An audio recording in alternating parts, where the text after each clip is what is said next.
What's up, YouTube? We're here with Brian Ramirez, and what did you just do? I top 8'd the YCS Pasadena with Cyber Dragons. And did you feel like this was a good medical, or have you just been playing with Cyber Dragons a lot?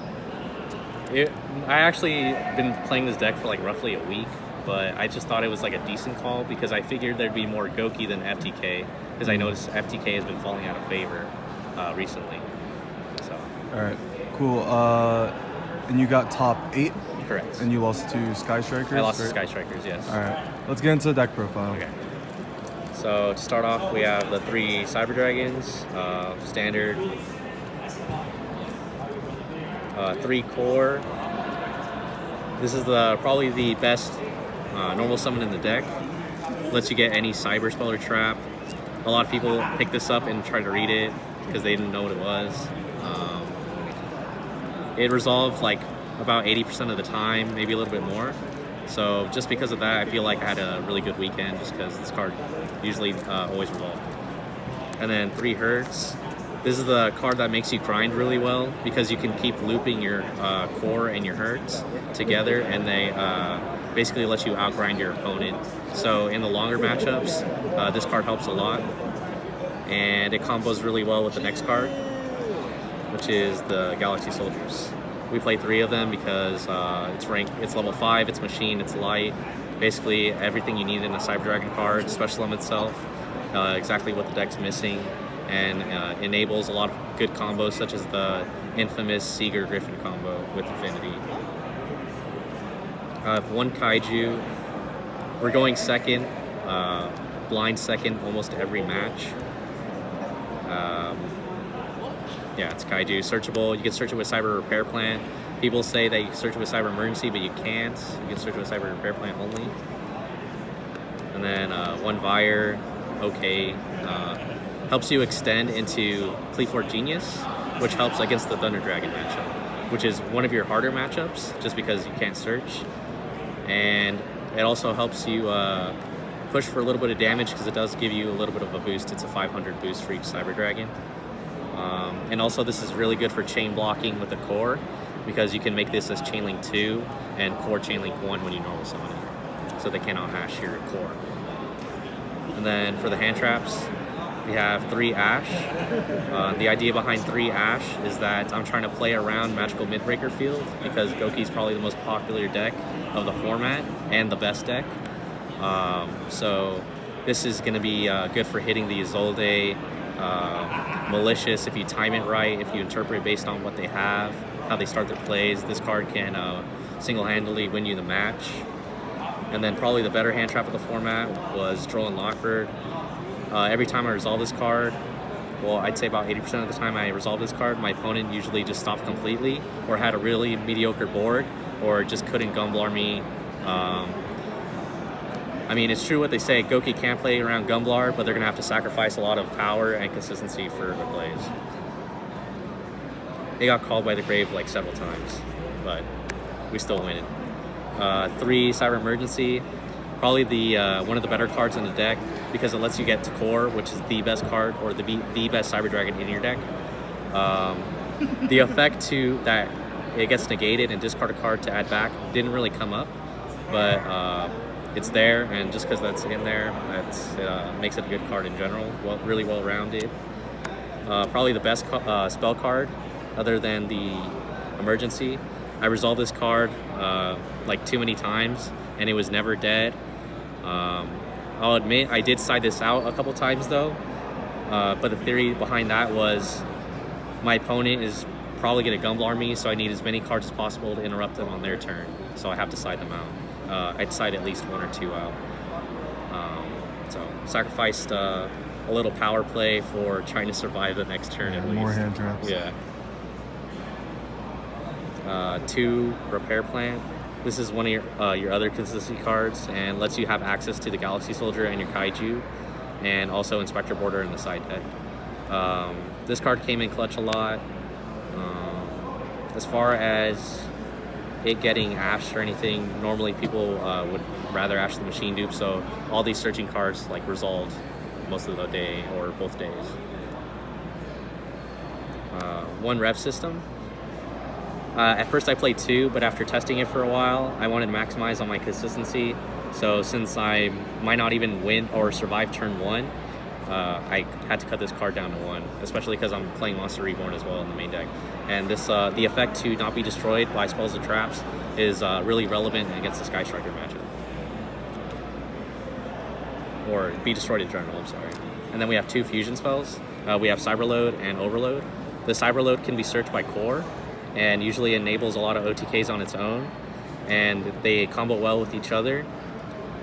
Nothing really more to say about that other than I wouldn't really play this card at 2, just because the same theory with some of the other cards in my testing that I'd want it to be like a win more card. I want to maximize my consistency, so having them at 1 is just good enough.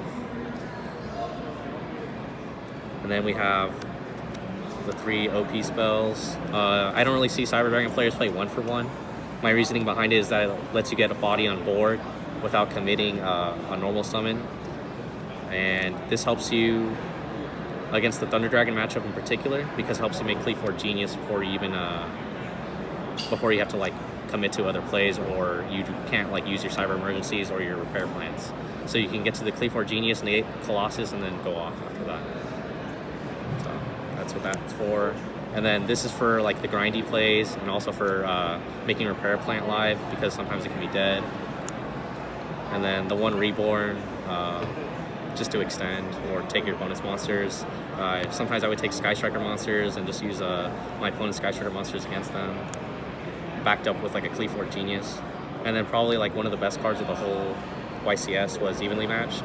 I main deck 3, so it's part of the going second plan.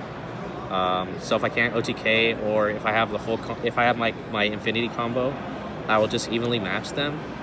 And if they don't stop it, then that's fine. If they do stop it, that's fine as well. The whole point is I can get my combo set up, and this is basically like a bait card, or if not, it just gives me like an easy win. And this resolved like every time I activated it, it never got negated. It never got mind crushed, surprisingly. Iron Wall or any of that. So it was probably like the best card, and against the Altergeist matchup in particular, I probably resolved it at least 5 times between my 2 matches. And then we have 2 Infinite Impermanents. This is for the Goki matchup and the FTK in particular, because once they bring out Azathoth, you can't really do anything. But I ended up impermanencing a lot of Curiouses. During the weekend, I noticed that kind of shuts them down. So that's probably the best thing. This card gets sided out a lot, believe it or not, just because it's not the best card. It's just basically a glorified breakthrough skill. But it has won me a few matches from people just forgetting that I activated it in the middle column. They activate their spell. So yeah, they should definitely put like a chip down there or something. Yeah, that's like some basic stuff that people need to remember, but it happens. And then the 1 Overflow.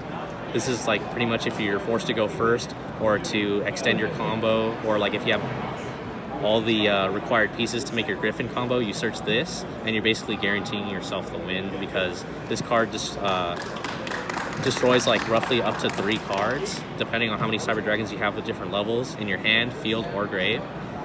And the card doesn't target, and also if your opponent destroys it, you get to search a card.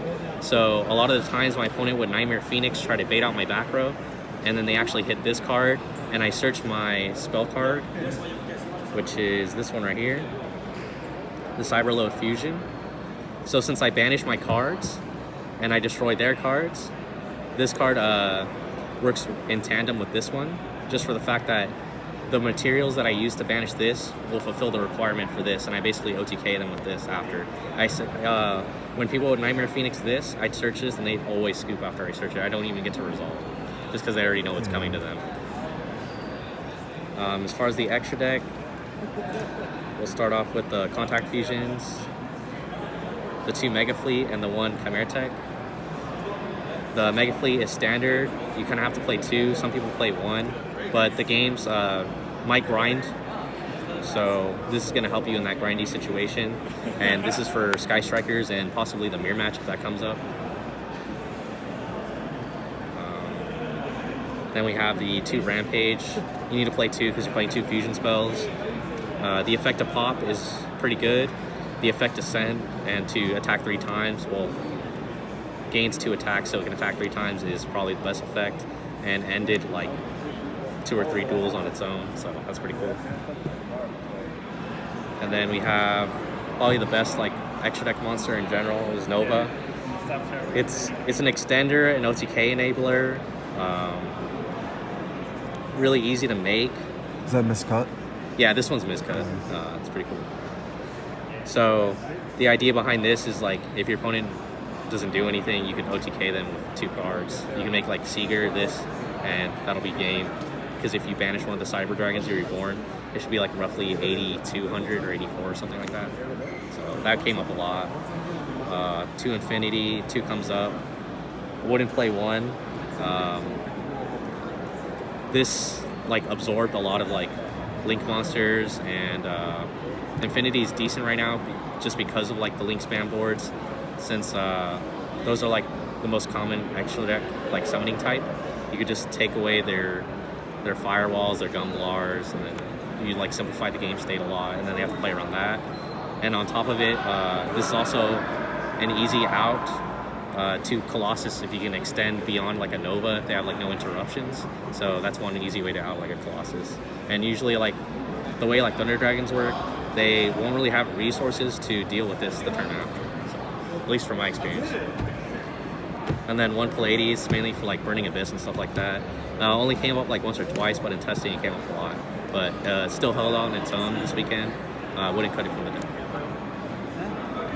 And then for the links, Cleave4 Genius, another out to Colossus. The effect to add 1 never really came up because I never machine duped while having this up. But this is also really good against Sky Striker because it's unaffected by spells and traps. Even against Altergeist, if it comes up, you can just sit on this and it's pretty good. And then Summon Sorceress to extend your combos into the Griffin board. That's all you really use it for. So you have to play really conservatively when you're playing this deck. You can only go off if you know you can beat them that turn. So you try to play around their hand traps as much as possible. So I don't really go into this card that often unless I know I can make the combo turn 1. And then we have the Griffin, part of the board. So for those of you that don't know the board, usually it ends with like this with a material under it and a Seeger in the middle. So it's like a pretty well-renowned combo for Cyber Dragon. And then when you use his effect, you discard 1, set a spell or trap, and you draw 1. So it gives you like some extra little advantage. And the draw 1 effect was really relevant for me because I top deck a lot of insane cards like Impermanence whenever I'd use it. And I'd set like my Overflow, and overall it's just a really good card in the weekend. I never summoned this before Swiss, but in the top cut I would always summon this. I guess it was just more relevant against the Goki matchups because I had to opt to go first to be in a safer position than just go blind second. And then we also have the Seeger and the Link Kribo. The Link Kribo is for the Cyber Repair Plant. So you can summon Hertz, link this, and then you can add a Cyber Dragon, and then you can make a Repair Plant live. And then Seeger is just probably the best link of the whole week. Fuck off. And as far as the side deck, 2 goes in match. I sided going first and second. Goki's, if they don't full Gumblar me, or if I have this backed up with a hand trap, it's not too bad. I noticed a lot of people couldn't full Gumblar me or chose not to just because they don't want to hit Hertz out of my hand. Because one thing that this deck has a good matchup for Goki is that if they hit Hertz out your hand, you really lose nothing in terms of like hand advantage, or you lose minimal hand advantage, and that's like the opposite of what they want. They want you to lose your whole hand, so that kind of works in tandem with that. 2 red reboots. I cited it a couple times against Altergeist, or whenever I played against it, but I never saw it. This also works against 2 Draco, back row decks in general. 3 twins came up a lot, especially for Mind Crush plays where people Mind Crush me and I chain twin just discard the target. My only complaint is that I didn't see it enough against Sky Strikers, which is my loss in the top cut. 3 Book of Eclipse. This is for protection as well as like protection in time, but my main theory was that it's supposed to be against Thunder Dragon board. which I didn't. I only played one Thunder Dragon, luckily the whole weekend, and it was Blair Hunter in top 16. But it was a Dino Thunder deck, and this helped a lot against the Conductor, especially. So, 3 border. You can search it off Repair Plant. This like auto wins against like Burning Abyss and decks like that. Yeah, just nothing more to say about this one. It's like a really popular side card. People are starting to catch on to it a little bit more. And then 2 Pranker Tops. I'd side this against Altergeist and Sky Striker, and it works really well with Cyber Dragon. Just with the fact that even though you have to have your opponent has to have more monsters than you, so basically you can't summon Cyber Dragon. Like that kind of cancels it out. But the fact that he can just remove himself off the board facilitates you from summoning Cyber Dragon in the first place, or doesn't stop you from summoning Cyber Dragon. So they work perfectly well together, and this works especially well with Evenly Matched if you think they have like some kind of like wiretap or something. So you would just go like Battle Phase, attack, and then Chain Effect, and then evenly match them at the end. It's a pretty good play. Anything you have changed or wish you played? I played against, I believe, 5 or 6 Goki, 1 Sky Striker, which was the same person, and Swiss and a Top Cut. And then I played against, let's see, like 3 Altergeist decks in Swiss. And that was pretty rough. Luckily I beat 2 of them, and one of them was my feature match in round 5. And then the other one I lost to was Hunter Lloyd. I believe he was first place. I also lost to Hunter. I think he was first place in Swiss. Yeah. So yeah, he sauced me really well. And then I played against like a World Chalice deck. He like Archlord Christia'd me. That was kind of funny. I don't even know how I won that match. I guess the trap card was the best card against the Archlord Christia. Any shout outs you want to give? Shout outs to my team, Sinister Gaming, new and upcoming. We're from the IE area. And I want to give a shout out to my friend Gohan, since he let me borrow the Infinite Impermanences. And they performed really well, so I'm really happy with that. Final thoughts is that the deck performed really well, better than I expected. I expected to play a lot of bad matchups, like Thunder Dragons more. But we got lucky and Thunder Dragons didn't do too hot this weekend, so that makes our chances of winning better. So everything worked out pretty well for me, I think. All right, cool. Thank you so much. Thank you so much. See you at future events. Thank you.